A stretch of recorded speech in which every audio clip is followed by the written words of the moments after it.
Fala pessoal, Golzaço na área, chegando para trazer para vocês mais um episódio do nosso quadro Palcos do Futebol. Hoje vamos até BH falar sobre o estádio Governador Magalhães Pinto, em Mineirão.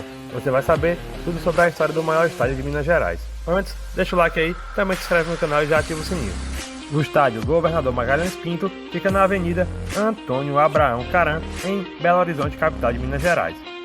O nome Mineirão é uma analogia ao estado onde está localizado o campo de futebol.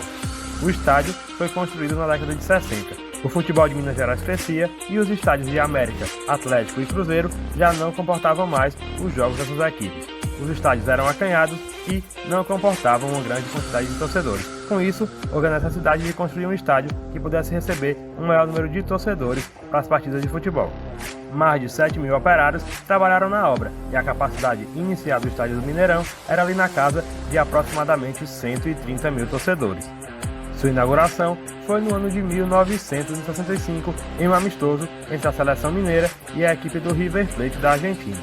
A seleção mineira venceu a partida por 1-0, gol do jogador do Atlético, Bugley. No primeiro clássico no estádio, deu Cruzeiro. A equipe celeste venceu o rival por 1-0. O fato curioso da partida foi a invasão de vários dirigentes do Atlético que reclamaram a não marcação de um pênalti a seu favor na partida. O jogo não chegou até o seu final, foi interrompido antes dos 90 minutos. O Mineirão passou por algumas reformas para a melhoria das condições do estádio, principalmente entre 1996 e o ano de 2003. O estádio recebeu melhorias no gramado, na irrigação, na iluminação, entre outros setores do Gigante da Pampulha.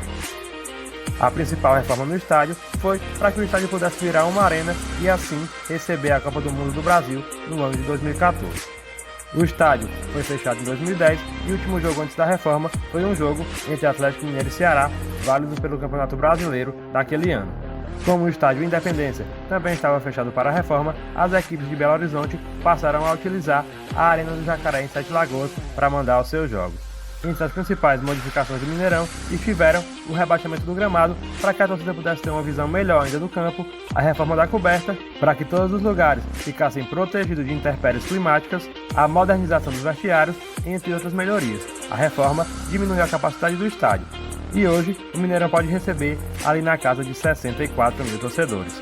O custo total da obra foi na casa de 600 milhões de reais. Depois da reforma, o estádio foi reaberto em dezembro de 2012 em um show musical. O primeiro jogo, pós-reforma, foi um clássico entre Cruzeiro e Atlético, em que a equipe celeste se deu melhor, fez 2-1 no rival, com aproximadamente 60 mil pessoas nas arquibancadas. O Mineirão recebeu muitos jogos importantes. Além da Copa do Mundo de 2014, o estádio também recebeu final de Libertadores da América, de Copa do Brasil, de Campeonato Brasileiro, recebeu jogos da Copa das Confederações, eliminatórias, entre outros jogos importantes no futebol brasileiro e mundial. Entre os jogos de clubes, podemos destacar as finais da Libertadores. O Cruzeiro, por exemplo, levantou a taça do torneio continental em 1997 no estádio, quando bateu a equipe do Sporting Cristal do Peru na final. Já o Atlético levantou a taça da competição internacional em 2013, quando bateu na final a equipe do Olímpia do Paraguai. Na Copa das Confederações, o estádio recebeu 3 jogos, inclusive foi palco de uma das semifinal, que foi entre Brasil e Uruguai. Já na Copa do Mundo, o Mineirão recebeu 7 partidas, entre elas 2 jogos da seleção brasileira e um deles aquele famoso 7-1 em que a Alemanha aplicou no Brasil. Jogo que até hoje é marcado na memória da torcida brasileira, como uma das maiores vergonhas do futebol brasileiro. O Mineirão também recebeu a seleção brasileira nas Olimpíadas, foi palco do jogo contra a Austrália, já no mata-mata da competição. O espaço também comporta o museu, e o museu, assim como o estádio, é aberto para a visitação do público geral. Os tickets podem ser comprados no site do estádio.